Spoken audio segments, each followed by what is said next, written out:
Elise and I'm the voice of Pan, and I am with Daman Mills. Hi, my name's Daman. I am the understudy voice of Frieza on Dragon Ball Super and video games like Dragon Ball FighterZ. I also play Monaka and other characters as well.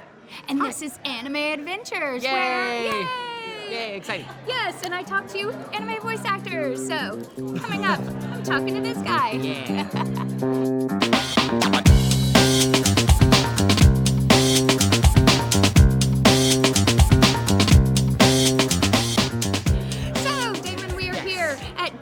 Comic show. Super hyped. Super hyped. And Yeah. I'm super hyped to talk to you. I've got to hear Frieza. Oh yeah, so Frieza's this voice, very aristocratic and evil in a way. And things. he's all over the place. He's always screaming and yelling at something. Yes. Stupid simian monkeys! That's so great. And you've been doing Frieza for about 3 years, right? About 3 years, yeah. Yeah, and tell us about the story there. Yeah, so I do Frieza off and on because unfortunately Chris Ayres, who is the main voice of Frieza, We love Chris Ayres. Yes, we love him a lot. He started voicing Frieza in Dragon Ball Z Kai, succeeding Linda Young. And he's been doing it up until very recently, but he's been dealing with a emphysema and stage COPD, and he needed to get a double lung transplant, which he recently did. He did so a few weeks ago, yeah. Very thankful for So we're that, super yeah. happy for him and wish him a speedy recovery and all the best in the world for him. He's the sweetest guy too. So because of his health, he wasn't able to do it all the time, unfortunately. Yeah. So they had to recast for certain projects. So I've been doing it a lot in his stead. Since I started on Dragon Ball FighterZ, the video game. Yeah, and you've done an amazing job Thank you so stepping up much. and taking that Thank role you, on. Thank you. Yeah. And it's an extremely difficult role too, because not only am I matching Chris as best as I can, Yeah. it's also extremely high energy. And Frieza is just very high in my register. My natural voice sits a bit lower, so I have Yes. to work up to it. And then the way he screams, it's just shrill voice. And I also play Monaka. He's this little strange alien creature. The strongest mortal Beerus knows.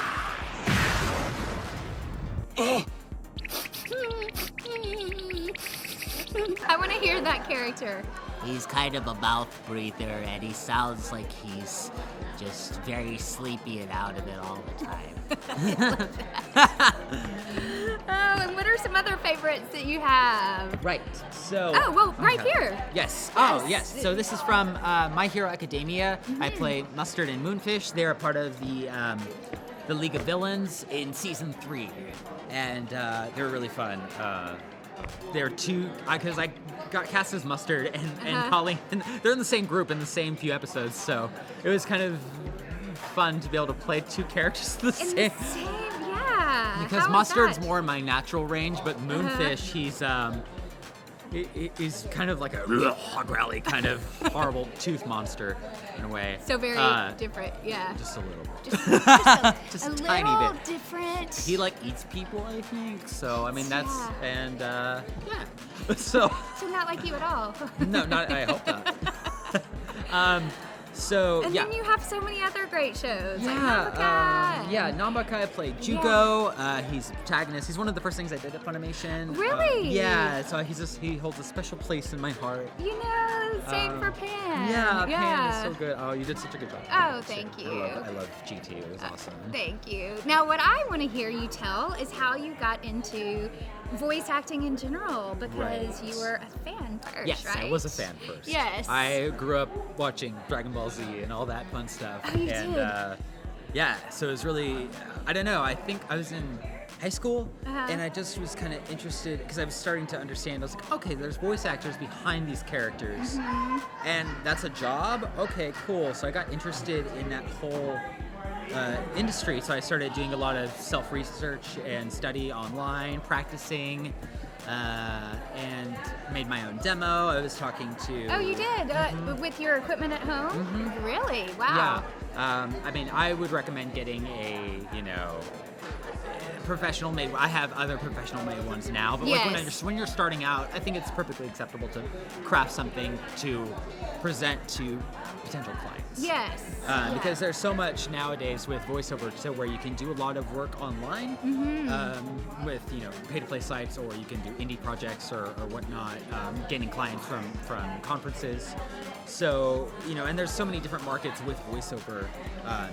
Besides anime, there's also commercials and video games, prelay animation. There's so much. So much. And it's just grown so much since even I started doing it. So you really just started researching on your own, and you were like, I need to figure out how to do this. It took a while. I've been doing this since I was 16, so I'm 26 now, so about a decade. Well, you must have a gift for it, because I saw something on Twitter, and I don't even remember when it was, but I pulled, October 11th, because I screenshotted it. I took a screenshot of it. But it was from Raleigh Pickens, and of course he's the director of Dragon Ball Super, and this is what he said about Daman. And he was like, we've all been there. You're listening to a batch of auditions and you come across Damon's, you press play, and oh, come on, wow.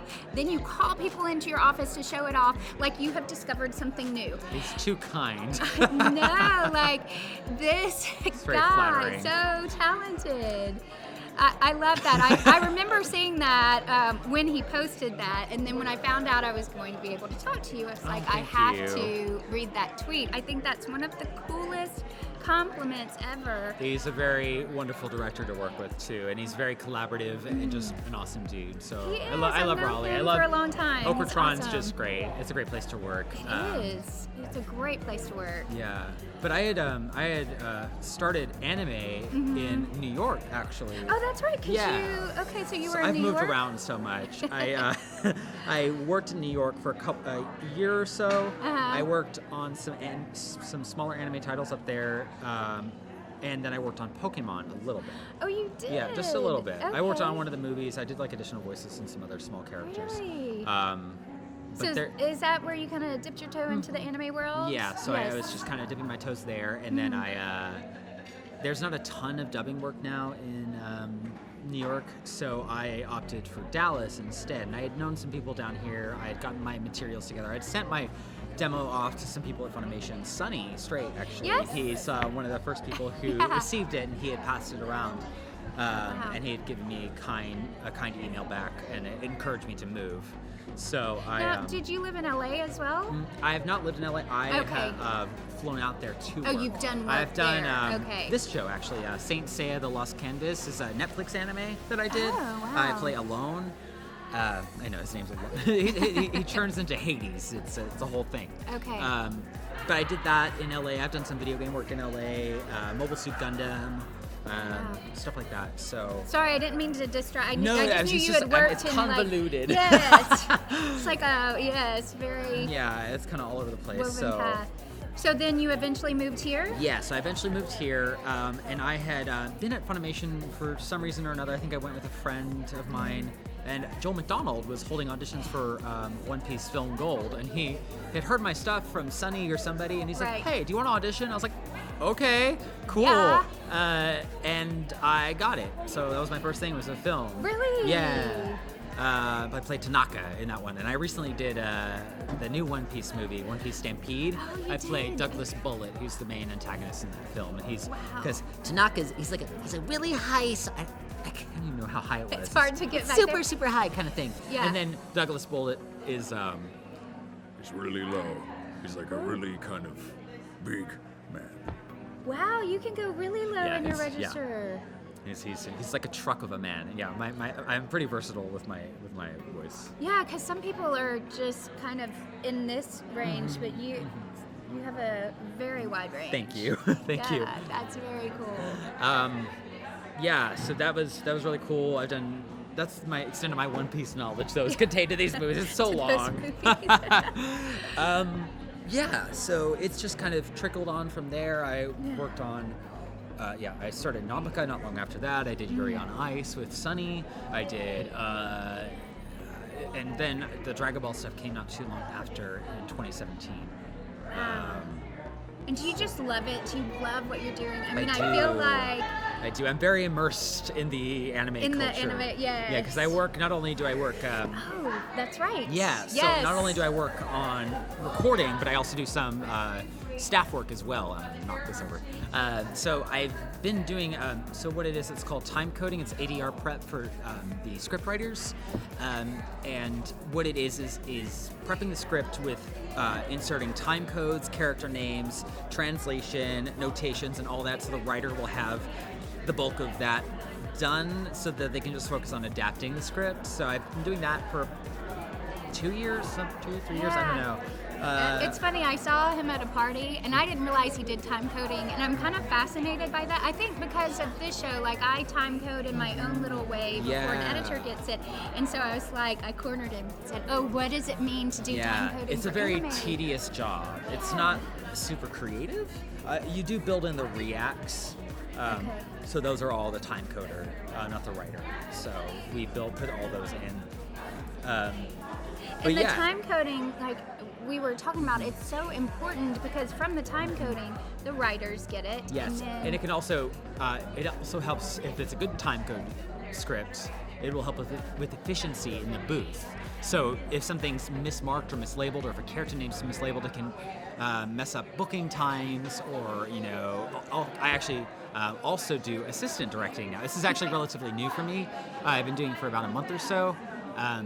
And that's a whole other field of awesomeness of trying to craft a project with and collaborate it with the actors, and it's really fun though. I really enjoy it. Do you love that too? I do. Yeah, it's actually. So talk about the difference, like as an assistant director, how that differs and what you love about that process in anime. Well, as an assistant director, you're not making the final call on a lot of things. So you're not making, you're not casting, you're not doing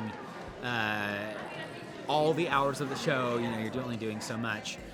But you are directing in the booth with the actor and working out the script. You have to know the show. You have to rewrite lines if they don't work in the script for ADR dubbing anyway.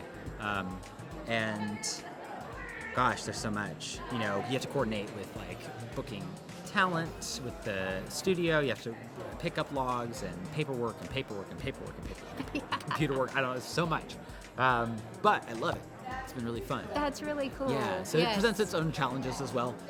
But it comes so does everything. Everything's just there's good and bad to each thing, but there's predominantly good. Yeah. Yeah. Well, with any job, there's always the up and down. Yeah. But it's just a challenge to overcome, to improve, and I'm learning as I go, and hopefully in time I could do more. What show are you assistant directing on right I am now? assistant directing on a show that I play one of the leads in. Is Kono Oto Tomare, Sounds of Life. I play Chika Kudo in that. And then this is a season 2 that we're working on right now. So Tia Ballard, who is the main ADR director, had asked me to assist this season. So I've been doing that, and I've been kind of dabbling with other shows as well. So, I've talked with her, and she talked about the show. Yeah, I love it. It's such a good show. It's so wholesome. It's a show about a group of high schoolers that are in a koto club, and they're all working to compete in competition and get better at the koto. They just love playing the koto, and my hair keeps falling on my face. It's okay. Yeah, so it's really, I love it. That's really cool. All the characters have such a good arc. There's character development throughout, so there's always some way that they're like growing and improving, either with the koto or themselves. So that's what I really enjoy about it. That's really cool. Yeah. So you said you started this when you were 16. Yes. Is there anything that you wish you would have known, or that you're so surprised that you discovered that you would have never imagined as you started as your 16-year-old self? I mean, I would have never imagined to be in Dragon Ball in any capacity. So the fact that Super restarted, because Dragon Ball Z was not going on like until the past few years again, because there's a long hiatus. Besides games, there was just no new animation until about 2014, I think. So I came in at a good time to where I was able to join the new iteration, which is very cool. All the wonderful people that I've met, I made a ton of friends. Developed a lot of skills that I didn't think I would ever. I used to be a very introverted, shy kid. Really? Yeah, I actually used to be a lot heavier than I am now. I used to be about 300 pounds. Oh, really? So I lost a lot of weight and have kind of come into my own in that way. And I feel like acting and voice acting have definitely helped. That's interesting. So you kind of found your passion and found yourself at the same time. Yeah, so I think That's it's been really- probably the healthiest I've ever been in my life. So it's been really Wow. good. That's kind of gave me chills. Thank you for sharing Of that. course, thank you. That's really cool. Yeah, it's been a really good journey. So it's just an awesome industry, and there's so many cool people and talented people. I have noticed that, like, it's a great community where people really come together and support each other. Yes, Like, especially through- in times of need too. I was gonna say, because there have been some things lately. Yes, with either disaster or people Personal have had things. personal loss or health issues or anything like that. So Yeah, and the actors have really come together to support each other. And I would say whether you're super close to the person or even just part of the community and you want to go, you hey, just I want to wanna-" help. Yeah. Yeah, So and I think that's great. what's been really inspiring.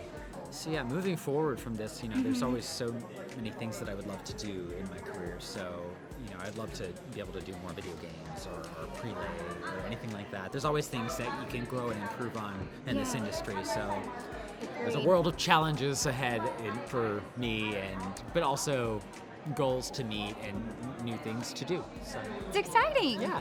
I love. What a great note to end on. yeah. So I think we should say bye in a character voice. In Oh, yes. One of your character voices. Who should we say it? Me. You pick. Decisions. That's hard. Well, That's hard. I guess I could go back to Jyugo.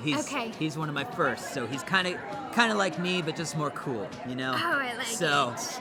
I guess we're signing out. We're Thank you for signing out. watching, and thanks for having me. It Yes, was really you're welcome. awesome. Thanks for being here. See you later. Bye. Bye. High five. I love it. Thank you.